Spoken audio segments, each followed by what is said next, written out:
Good morning student and welcome back to my YouTube channel IPS mathematics classes. आज हम लोग class 12 का जो कि मॉडल सेट है 2019, ठीक है, 2019 का केमिस्ट्री का मॉडल सेट है। हम लोग उसका प्रीवियस ईयर्स का हम लोग मारेंगे, ठीक है। उसमें आप लोग को ये कंफर्म हो जाना चाहिए और कंफर्म है, जैसा कि मैंने पहले भी इसके 2019 का मैंने ऑलरेडी एक वीडियो फिजिक्स का मैंने बना दिया है और इस वीडियो में हम लोग केमिस्ट्री के मॉडल सेट को मारेंगे, ठीक है। तो केमिस्ट्री के मॉडल सेट को मारेंगे और आप लोग को ध्यान भी देना है कि इस वीडियो में आप लोगों को कितना आप लोग सही क्वेश्चन कर पाते हैं, जिसके लिए मैं ऑलरेडी 5 सेकंड का टाइम रखा हूँ, ठीक है। तो चलते हैं, हम लोग स्टार्ट करते हैं। तो सबसे पहले मैं बता देना चाहता हूं कि जो भी बंदे अगर नए हैं, जो भी स्टूडेंट अगर नए हैं इस चैनल पर, तो फिर लाइक एंड सब्सक्राइब करना मत भूलिए। चलते हैं, स्टार्ट करते हैं। आज हम लोगों का क्लास है, ठीक है।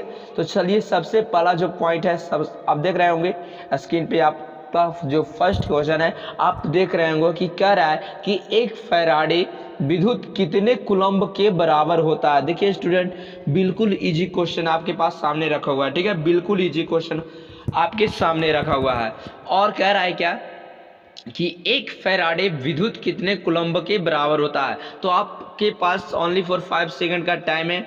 आप comment your answer and comment जल्दी जल्दी जल्दी कीजिए आप लोग कमेंट योर आंसर। जैसा कि मैंने अगर प्रीवियस वीडियो नहीं देखे तो प्लीज़ लिंक डिस्क्रिप्शन में दिया हुआ है, आप जाकर के फिजिक्स का मॉडल सेट देख सकते हैं 2019 का। फिर उसके बाद इससे जस्ट 5 सेकंड हो गया स्टूडेंट। तो मैं बता देना चाहता हूँ कि एक फैराडे, ठीक है, एक फैराडे विद्युत कितने कूलम्ब के बराबर होता है। तो ये ध्यान दीजिएगा स्टूडेंट, एक फैराडे में 19 यानी 96,500 जूल कूलम्ब होता है। यानी एक फैराडे में विद्युत कितने कूलम्ब के बराबर होता है, तो 96,500 कूलम्ब के बराबर होता है एक फैराडे, ठीक है। अब सेकंड नंबर क्वेश्चन में कह रहा है स्टूडेंट कि लोहे का मुख्य अयस्क क्या है भाई। तो ध्यान दीजिएगा कि लोहे का मुख्य अयस्क कौन है। ऑप्शन नंबर ए में है मैग्नेटाइट, बी में सीडेराइट, सी में है हेमेटाइट और डी में है सभी। तो इसका कमेंट और आंसर कि कौन सा है लोहे का होगा मुख्य अयस्क, मैग्नेटाइट, सीडेराइट, हेमेटाइट या सभी। जल्दी कमेंट और आंसर ओनली फॉर 5 सेकेंड। तो मैं बता देना चाहता हूँ स्टूडेंट कि लोहे का जो मुख्य अयस्क होता है वो इसमें जो ऑप्शन में है मैग्नेटाइट है, सीडेराइट है और हेमेटाइट भी है। तो इसका ऑप्शन नंबर 3, ऑप्शन नंबर ये तीनों सही है। यानी लोहे का मुख्य अयस्क मैग्नेटाइट, सीडेराइट, हेमेटाइट, इनमें से सभी होगा। यानी इसका ऑप्शन नंबर डी 100% राइट है। चलिए, तो हम लोग क्वेश्चन नंबर हम लोग 3 देख लेते हैं। तो क्वेश्चन नंबर 3 अब हम लोग देखेंगे। तो क्वेश्चन नंबर 3 भी बिल्कुल ईजी है स्टूडेंट। कह रहा है क्या, समझिएगा कि एल्कोहल बनने में एल्केन के एक हाइड्रोजन को किस ग्रुप के द्वारा प्रतिस्थापित किया जाता है। ध्यान दीजिएगा स्टूडेंट, कह रहा है कि एल्कोहल बनने में एल्केन के एक हाइड्रोजन को किस ग्रुप के द्वारा प्रतिस्थापित कर दिया जाता है। ऑप्शन नंबर ए में है हाइड्रोक्सिल ग्रुप द्वारा, बी में है एल्डिहाइड ग्रुप द्वारा, सी में है कार्बोक्सिलिक ग्रुप द्वारा, डी में है क्लोरो ग्रुप द्वारा। तो अगर आपको पता है तो प्लीज कमेंट योर आंसर। आपके पास 5 सेकंड का टाइम है। तो चलिए, टाइम स्टार्ट होता है, जल्दी comment your answer. Question number 3, alcohol बनने में एल्केन के एक हाइड्रोजन को किस ग्रुप द्वारा प्रतिस्थापित किया जाता है, मतलब रिमूव कर दिया जाता है। फर्स्ट में है हाइड्रोक्सिल ग्रुप द्वारा, बी में है एल्डिहाइड ग्रुप द्वारा, सी में है कार्बोक्सिलिक ग्रुप द्वारा और डी में है क्लोरो ग्रुप द्वारा। तो मैं बता देना चाहता हूं कि जो भी स्टूडेंट ए मारे हैं यानी हाइड्रोक्सिल ग्रुप द्वारा, इनका 100% राइट है, ठीक है। तो चलिए, हमारा क्वेश्चन नंबर हम लोग 4 देख लेते हैं। क्वेश्चन नंबर 4 भी बिल्कुल ईजी है स्टूडेंट, ध्यान दीजिएगा। क्वेश्चन नंबर 4, तो क्वेश्चन नंबर 4 में कह रहा है आपके पास कि संक्रमण तत्वों को और भी नाम से जाना जाता है। देखिए, बिल्कुल इजी क्वेश्चन है। कह रहा है कि संक्रमण तत्वों को और भी नाम से जाना जाता है। वो कौन सा है भाई, एस ब्लॉक तत्व, बी में है आपको पी ब्लॉक के तत्व, सी में है आपको डी ब्लॉक के तत्व, डी में है आपको एफ ब्लॉक के तत्व। आप अगर केमिस्ट्री में 12 लेवल में पढ़ेंगे तो 16, 17 ये सब वर्ग के तत्वों के बारे में पढ़ना था, ठीक है। तो आप हमें बताइए कि संक्रमण तत्वों को और भी कौन से नाम से जाना जाता है। तो comment your answer only for 5 second, ठीक है। तो हमें फर्स्ट में ऑप्शन नंबर ए में है एस ब्लॉक, बी में है पी ब्लॉक, सी में है डी ब्लॉक, डी में है एफ ब्लॉक। तो comment your answer only for 5 second please. तो 100% जो भी student option number D B block D block यानी ऑप्शन नंबर सी जो है डी ब्लॉक के तत्व के जो मारे हैं वो 100% राइट है, क्योंकि ब्लॉक डी के जो तत्व होते हैं वो संक्रमण तत्व कहलाते हैं। याद रखिएगा, संक्रमण तत्व किन्हें कहा जाता है, तो डी ब्लॉक के तत्व को संक्रमण तत्व भी कहा जाता है। क्वेश्चन नंबर 5 देखते हैं। तो क्वेश्चन नंबर 5 में स्टूडेंट आपका कह रहा है कि कार्बोहाइड्रेट जो जलांशित होकर 3 से लेकर 10 तक मोनोसैकेराइड इकाई प्रदान करते हैं उसे कहा जाता है। फिर से, कार्बोहाइड्रेट जो जलांशित होकर 3 से लेकर 10 मोनोसैकेराइड इकाई प्रदान करते हैं उसे कहा जाता है। फर्स्ट में स्टूडेंट मोनोसैकेराइड, सेकंड में आपके पास डाइसैकेराइड, थर्ड में आपके पास है, देखिए थर्ड में मैं दिखा रहा हूँ, थर्ड में आपके पास ओलिगोसैकेराइड और डी में आपका पॉलीसैकेराइड। तो कमेंट योर आंसर की कार्बोहाइड्रेट जो जलांशित होकर 3 से लेकर 10 मोनोसैकेराइड इकाई प्रदान करते हैं उसे कहा जाता है, जबकि आपको पढ़ाया जा चुका होगा, ठीक है। तो please comment your answer only for 5 second. Monosaccharide कहाँ से कहाँ तक होता है, डाइसैकेराइड कहाँ से कहाँ तक, ओलिगोसैकेराइड, पॉलीसैकेराइड। तो आप इसका 100% जो राइट आंसर है स्टूडेंट वो ओलिगोसैकेराइड, क्योंकि ओलिगो जो सैकेराइड है वो कार्बोहाइड्रेट को जलांशित होकर 3 से लेकर 10 जो है मोनोसैकेराइड प्रदान करता है, 3 से लेकर 10 तक, ठीक है। 3 से लेकर 10 तक ओलिगोसैकेराइड को तोड़िएगा तो 3 से लेकर 10 तक मोनोसैकेराइड के तत्व में टूट जाता है, ठीक है। अब हमारे पास क्वेश्चन नंबर 6 में कह रहा है कि ब्यूना एन तथा ब्यूना एस है, ब्यूना एन तथा ब्यूना एस है, ठीक है। तो देखिए हमारे पास क्वेश्चन है ब्यूना एन तथा ब्यूना एस है। तो कॉमेंट और आंसर फर्स्ट में है प्राकृतिक रबर, बी में है संश्लेषित रबर, सी में है लैटेक्स, डी में है पॉलीथीन। तो इसका आंसर हो जाएगा 100% राइट। स्टूडेंट अगर पता है तो कॉमेंट और आंसर, नहीं तो फिर हम ऑलरेडी हम बताएंगे, ठीक है। तो कॉमेंट और आंसर कि ब्यूना एन तथा ब्यूना एस है क्या, ठीक है। 6th नंबर क्वेश्चन कॉमेंट और आंसर, ठीक है। तो बिल्कुल सही है स्टूडेंट, जो भी संश्लेषित रबर मारे, क्योंकि एन और एस जो है प्राकृतिक रबर नहीं है और ना ही लेटेक्स है ना ही पॉलीथीन है, ये संश्लेषित रबर है, ठीक है, संश्लेषित रबर है। अब हमारे पास क्वेश्चन नंबर 7 का रहा कि पेट में अत्यधिक अम्ल को बनने से रोका जा सकता है। ए में है प्रत्यय अम्ल, बी में है पीड़ाहारी, सी में है ज्वरनाशी, डी में है प्रतिजैविक। तो बताइए कि पेट में अत्यधिक अम्ल को बनने से रोका जा सकता है किसके द्वारा, प्रत्यय अम्ल द्वारा। ये देखिए कितना अजीब तरह के ऑप्शन दिया हुआ है, क्या प्रत्यय अम्ल या पीड़ाहारी या ज्वरनाशी या प्रतिजैविक। Comment your answer only for 5 second, ठीक है। तो क्वेश्चन नंबर 7 का आंसर बताइए हमें कि प्रत्यय अम्ल होगा या पीड़ाहारी होगा या ज्वरनाशी या प्रतिजैविक। बिल्कुल सही है स्टूडेंट, जो भी प्रत्यय अम्ल मारे हैं उनका 100% राइट है, क्योंकि पेट में जो अत्यधिक अम्ल को बनने से रोका जा सकता है वो प्रत्यय अम्ल के द्वारा ही आपको रोका जा सकता है। तो इस वीडियो को आप बार बार देखिएगा तो आपको कंफ्यूजन क्लियर हो जाएगा स्टूडेंट। चलिए आपके पास कुछ IUPAC नाम देखिए आपको डाल दिया गया है 8 नंबर क्वेश्चन में। 8 नंबर क्वेश्चन कह रहा है कि CH3COOH का IUPAC नाम क्या है। फर्स्ट में मिथेनोइक अम्ल, सेकेंड में है इथेनोइक अम्ल, थर्ड में है प्रोपेनोइक अम्ल और डी में है मिथेनोइक अम्ल। तो कमेंट योर आंसर की ये जो 8 नंबर क्वेश्चन है इसका आंसर क्या होगा, ऑप्शन क्या होगा, मिथेनोइक, इथेनोइक, प्रोपेनोइक अम्ल या मिथेनोइक अम्ल। तो कमेंट कीजिए जल्दी जल्दी, option A B C D only for 5 second है स्टूडेंट।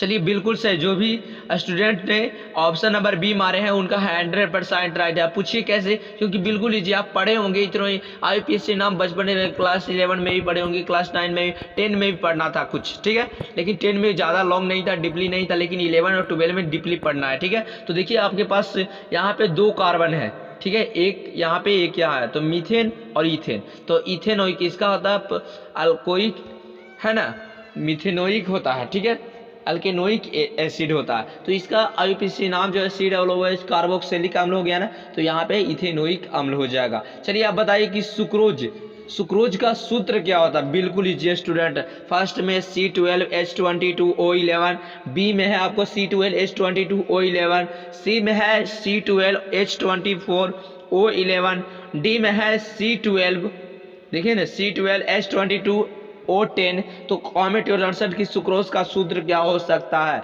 क्या होता है, कॉमेंट योर आंसर। बिल्कुल सही है स्टूडेंट, जो भी ऑप्शन नंबर बी मारे हैं उनका 100% राइट है, क्योंकि सुक्रोज का जो सूत्र होता है C12H22O11 होता है, ठीक है, O11 होता है। तो चलिए हमारे पास क्वेश्चन नंबर आप देख लेते हैं, क्वेश्चन नंबर 10। तो क्वेश्चन नंबर 10 भी बिल्कुल ईजी है स्टूडेंट, आप लोग ध्यान दीजिएगा, एक मिनट, ठीक है, यहाँ पे रखते हैं। तो क्वेश्चन नंबर बिल्कुल इजी है, टिकी करा कि CH3, देखिए यहाँ पे CH3 CH2 NH2 को क्या कहते हैं, एथाइलेमिन कहेंगे, प्रोपाइलेमिन कहेंगे, मिथाइलेमिन कहेंगे या अमोनिया कहेंगे। तो comment your answer only for 5 second, question number 10, please comment your answer and जवाब दीजिए जल्दी फटाफट। बिल्कुल सही है स्टूडेंट, जो भी ऑप्शन नंबर ए मारे हैं उनका 100% राइट है, क्योंकि NH2 जो ग्रुप जुड़ गया वो थाइल एमीन हो गया, एमीन एथाइलेमिन, मीथेन इथेन, 2 कार्बन का इथ हो जाएगा, इथेन इथाइल एमीन हो जाएगा, ठीक है, बिल्कुल सही। अब चलिए क्वेश्चन नंबर हम लोग 11 तक लेते हैं। तो 11 में कह रहा है कि आवर्त सारणी के ग्रुप फर्स्ट के तत्वों को जाना जाता है। बिल्कुल देखिए कितना इजी दे दिया जाता है, अगर ऐसा आपको एग्जाम में दे दिया जाए तो बताइए कि कमेंट में आप 100 में 100 मारकर आएंगे कि नहीं, अगर 100 ऑब्जेक्टिव रहेगा तो, ठीक है। तो जल्दी बताइए, आवर्त सारणी के फर्स्ट ग्रुप को क्या क्षारीय कहा जाता है, या क्षारीय भूमिज कहा जाता है, या अक्रिय कहा जाता है, या यहाँ पे कोई नहीं कहा जाता। तो comment your answer only for 5 second, question number 11, ठीक है, बिल्कुल सही है स्टूडेंट। को फर्स्ट के तत्व यानी तत्वों को, यानी ग्रुप फर्स्ट के तत्वों को क्या कहता है, क्षारीय धातु कहा जाता है, याद रखिएगा, हमेशा ये सब पढ़ा है, एक नज़र देख लीजिएगा, आपको ऑब्जेक्टिव 100% क्लियर हो जाएगा स्टूडेंट। जब ऑब्जेक्टिव पूछेगा कहाँ से, तो क्वेश्चन से पूछेगा, ये आप लोगों को प्रीवियस ईयर का, फिर उसके बाद 2020 करवाया जाएगा, याद रखिएगा 2020 करवा दिया जाएगा, टेंशन नहीं लीजिए।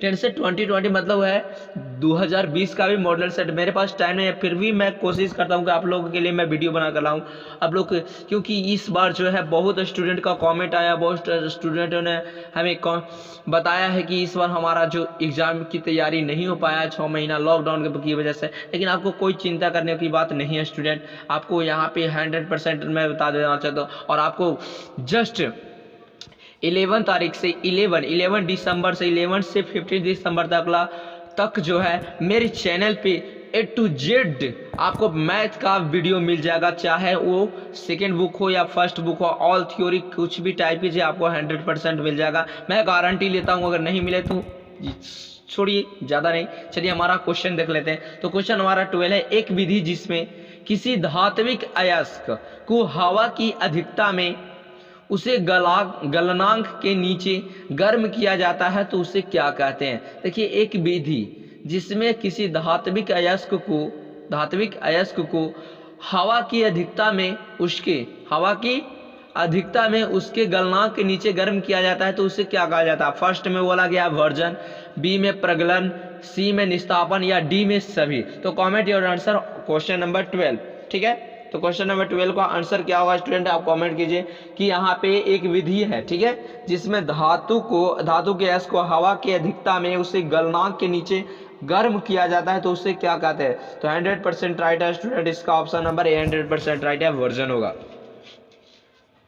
तो चलिए हमारे पास क्वेश्चन नंबर नेक्स्ट चलते हैं। तो क्वेश्चन नंबर देखिएगा स्टूडेंट, बिल्कुल इजी है, 13 क्वेश्चन नंबर स्टूडेंट 13 देखिए बिल्कुल इजी क्वेश्चन है। कह रहा है, ध्यान दीजिएगा, कि कॉपर धातु का शोधन निम्नलिखित में से किस विधि द्वारा किया जाता है। कॉपर विधि का मतलब कॉपर विधि का शुद्धिकरण निम्नलिखित में किस विधि द्वारा किया जा सकता है। फर्स्ट में बोला दिख गया है स्टूडेंट वैद्युत अपघटनी शोधन, बी में मंडल परिसंकरण, बी में मंडल परिसंकरण, डी में है वर्णलेखिकी और सी में वर्णलेखिकी एंड डी में कोई नहीं। तो comment your answer only for 5 second. Question number 13, ठीक है। तो कॉपर को शुद्ध करने की विधि कौन सी है स्टूडेंट? बिल्कुल सही आपने जवाब दिया कि आपका ऑप्शन नंबर 100% राइट है कि कॉपर का जो शुद्ध किया जाता है वो वैद्युत अपघटन विधि द्वारा किया जाता है, वैद्युत अपघटन विधि द्वारा किया जाता है। अब चलिए हमारे पास क्वेश्चन नंबर 14 देख लेते हैं स्टूडेंट। तो क्वेश्चन नंबर 14 जो कहता है कि अमोनिया अर्ध लाल लिटमस पत्र को किस रंग में बदल देता है? देखिए क्लास 10 में भी था कि अमोनिया अर्ध लाल लिटमस पत्र को किस में बदल देता है। तो कमेंट योर आंसर ABCD, नीला, हरा, काला, उजला। तो question number 14 comment your answer. तो ये आप 10th में पढ़े होंगे, बिल्कुल इजी सवाल है कि ये जो रेड वाले लिटमस पत्र को किस में चेंज कर देता है बाबू?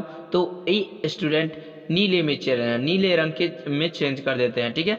अब हमारे पास आ जाते हैं क्वेश्चन नंबर जो है, क्वेश्चन नंबर हमारे पास जो है ध्यान दीजिएगा, क्वेश्चन नंबर हमारे पास 15। देखिएगा स्टूडेंट बिल्कुल इजी क्वेश्चन है 15 नंबर। उजला और पीला फास्फोरस है, बिल्कुल। ऑप्शन नंबर ए में बोला गया अपरूप है, बी में समस्थानिक है, सी में समभारिक है, डी में सम न्यूट्रॉनिक है। तो comment your answer question number 15 कि उजला और पीला फास्फोरस क्या है? अपरूप है या समस्थानिक है या समभारिक है या सम न्यूट्रॉनिक है? तो क्वेश्चन नंबर 15 का आंसर क्या हो सकता है स्टूडेंट? Comment your answer. बिल्कुल सही है स्टूडेंट। जो भी स्टूडेंट ने कमेंट किए हैं ऑप्शन नंबर ए कि अपरूप है तो उनका 100% राइट है। उजला और पीला फास्फोरस जो है स्टूडेंट वो अपरूप है, ठीक है। नेक्स्ट हमारा क्वेश्चन नंबर है नाइट्रिक अम्ल तैयार किया जाता है, बिल्कुल। नाइट्रिक अम्ल किससे तैयार किया जाता है? ए में है संपर्क विधि, बी में है ओस्टवाल्ड विधि, सी में है आपको प्रकाश संश्लेषण, डी में है हैबर विधि। तो बताइए कि ये जो नाइट्रिक अम्ल किस विधि से तैयार किया जाता है? तो जो भी स्टूडेंट कमेंट कीजिए जल्दी, आपके पास 5 सेकंड है।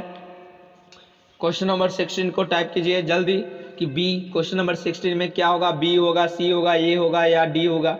जल्दी कमेंट योर आंसर। तो 100% ओस्टवाल्ड विधि द्वारा नाइट्रिक अम्ल तैयार किया जाता है, याद रखिएगा।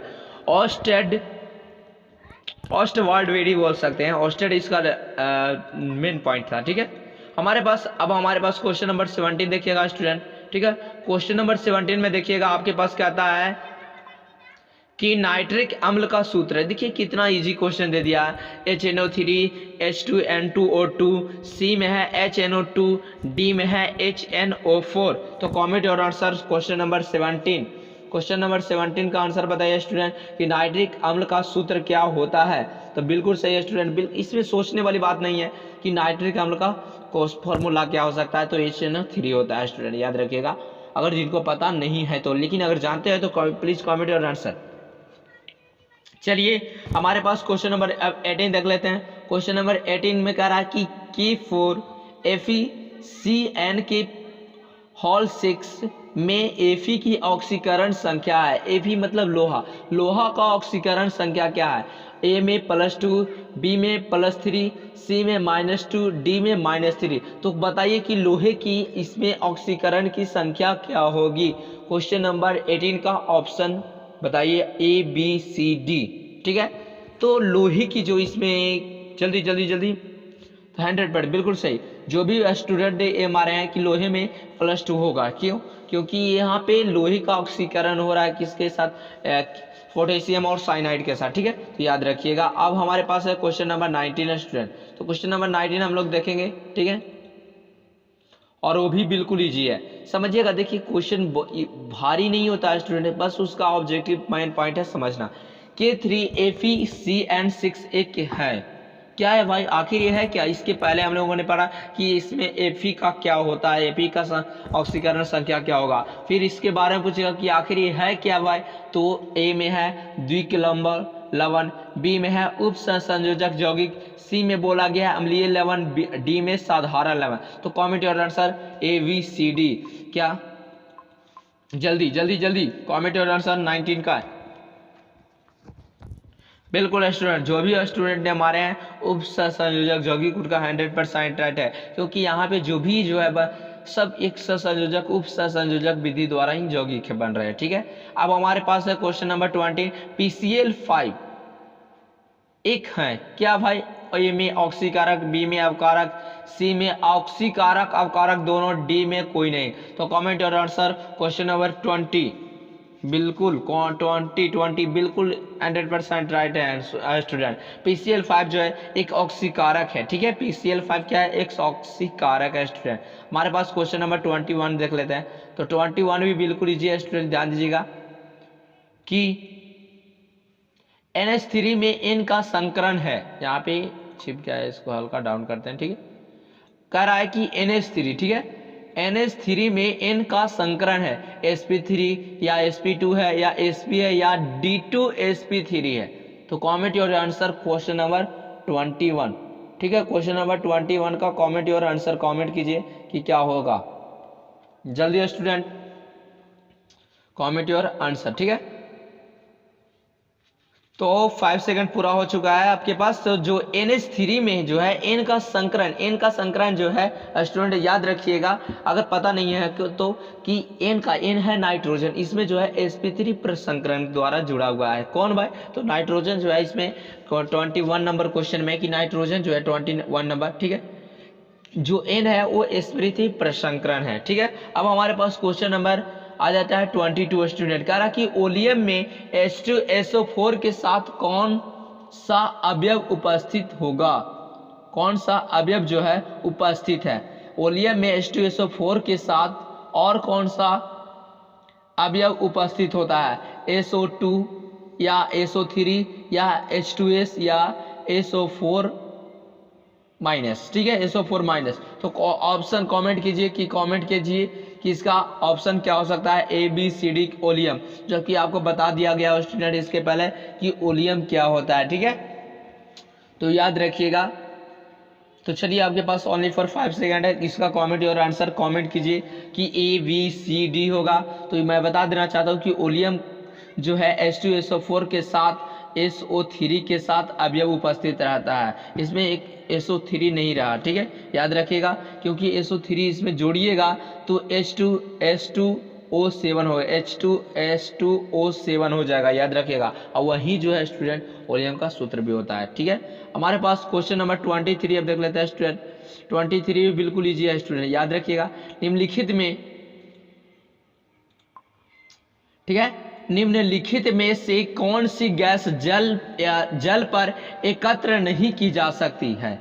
अब बताइए, जल पर एकत्र नहीं की जा सकती है, निम्नलिखित में कौन सी गैस जल पर एकत्रित नहीं की जा सकती है। ऑप्शन नंबर ए में है ऑक्सीजन यानी O2, H2S या SO2 या N2। तो comment your answer only for 5 second. बताइए हमें कि इसमें जो है कौन सा गैस जल है जो एकत्र नहीं की जा सकती है। तो only for 5 second, question number 23। ठीक है, तो आपके पास ऑप्शन नंबर समाप्त हो चुका है स्टूडेंट, आपके पास समय समाप्त हो चुका है। तो मैं बता देना चाहता हूँ कि जो गैस है वो जल पर एकत्रित नहीं हो सकती, मतलब जो जल है उस पर हम गैस को उस पर रख नहीं सकते, और वो है स्टूडेंट याद रखिएगा, वो H2S है। ठीक है, H2S सल्फर है, यानी हाइड्रोजन और सल्फर दोनों एक साथ रहते हैं, तो उसमें जो है याद रखिएगा ये नहीं होता है, याद रखिएगा। ठीक है, चलिए हमारे पास क्वेश्चन नंबर 24 अब देख लेते हैं स्टूडेंट। 24 ठीक है, तो 24 नंबर क्वेश्चन हम लोग देखेंगे। तो 24 नंबर क्वेश्चन में कह रहा है स्टूडेंट कि निम्नलिखित में कौन सी गैस एकल परमाणविक है। ई में क्लोरीन, बी में हीलियम, सी में नाइट्रोजन, डी में ऑक्सीजन। तो कमेंट योर आंसर ABCD। ठीक है, 24 का बताइए हमें कि क्या होगा, निम्नलिखित में कौन एकल जो है परमाणविक है। बिल्कुल सही है स्टूडेंट, जो भी स्टूडेंट ने ऑप्शन नंबर बी मारे हैं हीलियम, उनका 100% राइट है स्टूडेंट, उनका 100% राइट है। अब हमारे पास क्वेश्चन नंबर 25 है, कह रहा कि नाइट्रोजन और ऑक्सीजन है। भाई क्या है नाइट्रोजन और ऑक्सीजन, क्या है, धातु है, उपधातु या कोई नहीं, ये सोचने वाली बात है student. Comment your answer please. Nitrogen और ऑक्सीजन क्या धातु है, क्या उपधातु है या अधातु है, धातु है, बिल्कुल सही। जो भी स्टूडेंट है ऑप्शन नंबर बी मारे उनका 100% राइट है, क्लियर। चलिए हमारे पास 26 नंबर क्वेश्चन को अब देख लेते हैं स्टूडेंट। 26 नंबर क्वेश्चन जो हमारा कह रहा है कि पॉलीथीन एक बहुलक है। देखिए पॉलीथीन एक बहुलक है, इथीन का, प्रोपीन का या इथाइन का। तो कमेंट योर आंसर, किसका जो है ये पॉलीथीन एक बहुलक है। ठीक है, तो only for 5 second. 26 number question बिल्कुल सही स्टूडेंट। जो भी ऑप्शन भी मारे हैं उनका इथीन उनका 100% राइट है। समझिएगा इथीन जो है एक इथीन को ही पॉलीथीन का एक बहुलक माना सकते हैं, या इथीन से ही पॉलीथीन बनता है, याद रखिएगा ये बात है। नेक्स्ट क्वेश्चन नंबर 27 जो है कह रहा है कि ज्वर को कम करने के लिए उपयोगी दवा को कहते हैं। देखिए कितना इजी है कि ज्वर मतलब होता है बुखार, बुखार को कम करने के लिए उपयोगी दवा को क्या कहते हैं? ज्वरनाशी, पीड़ाहारी या प्रत्याम्ल या कोई नहीं। तो बताइए इसका आंसर क्या होगा? सोच सकते हैं, आप कॉमन सेंस लगा सकते हैं कि ज्वर है तो ज्वरनाशी ही होगा ना। चलिए तो इसमें सोचने वाली बात नहीं है, आप लोग आसानी से बता सकते थे कॉमन सेंस लगा। चलिए हमारे पास क्वेश्चन नंबर 28 देखिए स्टूडेंट। 28 में क्या कितना इजी क्वेश्चन डाल दिया गया है कि अल्कोहल का क्रियाशीलक मूलक क्या है? क्रियाशील मूलक एल्कोहल का, इसमें सोचने वाली बात है। अब आपको हम 5 सेकंड दें टाइम? नहीं, बिल्कुल ये आप डायरेक्ट कमेंट कर देंगे कि इसका जो सर OH होगा, बॉन्ड OH, याद रखिएगा। ठीक है, अब हमारे पास क्वेश्चन नंबर जो है 29 आ जाता है। तो 29 में हीलियम का सूत्र क्या होता है? देखिए ना 29 में कह रहा है कि हीलियम का सूत्र क्या He है, HI है, HM है या सभी है। तो आप अगर तो सारणी देखे होंगे तो उसमें भी आपको सही आपको दिखाई दिया जाता है। या आप सोच सकते हैं कि क्लास 10 में भी आपको याद करने के लिए दिया होगा hydrogen, helium, lithium, beryllium, BC, NO, ऐसे करके। ठीक है, तो इसमें तो कोई सोचने वाली बात नहीं है स्टूडेंट। इसका 100% 29 का जो है ये ऑप्शन होगा। ठीक है, अब हमारे पास बताइए कि ये जो बेंजीन के साथ अगर OH है 30 नंबर। देखिए क्वेश्चन कितना इजी है, आप समझ सकते हैं स्टूडेंट। कह रहा है कि बेंजीन के साथ OH जुड़ा हुआ है। ठीक है, बेंजीन के साथ OH जुड़ा हुआ है तो इस यौगिक का नाम क्या होगा? बेंजीन हाइड्रोक्साइड है या फिनॉल है या फिनाइल है या बेंजाइल एल्कोहल है। तो कमेंट योर आंसर। इसके लिए मैं 5 सेकंड दूंगा, जो भी बंदे को नहीं पता वो पता कर लेंगे। ठीक है, तो चलिए 30 नंबर क्वेश्चन के लिए 5 सेकंड ओनली फॉर दिया। बिल्कुल आप बार बार पढ़े होंगे क्रियाशील मूलक में क्या ये पढ़े होंगे ऑर्गेनिक केमिस्ट्री में। ठीक है, ऑर्गेनिक केमिस्ट्री में पढ़े होंगे। ठीक है, फिनॉल, ईथर सब। ठीक है, तो इसका जो है अगर बेंजीन के साथ OH जो क्रियाशील मूलक है वो जुड़ जाता है तो वो फिनॉल बन जाता है स्टूडेंट, याद रखिएगा। अब नेक्स्ट है डिटॉल का उपयोग किया जाता है। देखिए कितना इजी है। डिटॉल का उपयोग कब करेंगे भाई? संक्रमण हारी के लिए, प्रतिरोधी के लिए, मलेरिया रोधी के लिए, सभी के लिए। तो इसका तो आप कॉमन सेंस लगा के जवाब दे सकते हैं स्टूडेंट। ठीक है, कि डेटॉल का उपयोग हम क्यों करते हैं? क्योंकि प्रतिरोधी होता है, कोई भी जीवाणु को हमारे बॉडीज को उसमें से निकाल देता है ना। तो ये इसके लिए होगा ऑप्शन नंबर बी। तो इसको मारने के लिए कोई जरूरत नहीं, आप याद रख सकते हैं माइंड में। ठीक है, हमारे पास क्वेश्चन नंबर अब हमारे पास देख लेते हैं, एक minute. Question number 32। Question number 32 देखिएगा स्टूडेंट, ये भी बिल्कुल इजी क्वेश्चन है। ठीक है, कह रहा कि H2SO4 क्या है?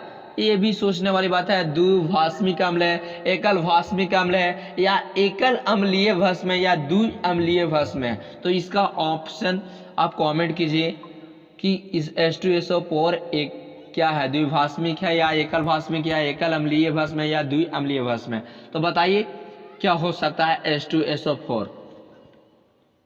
Comment your answer only for 5 second. 32 question number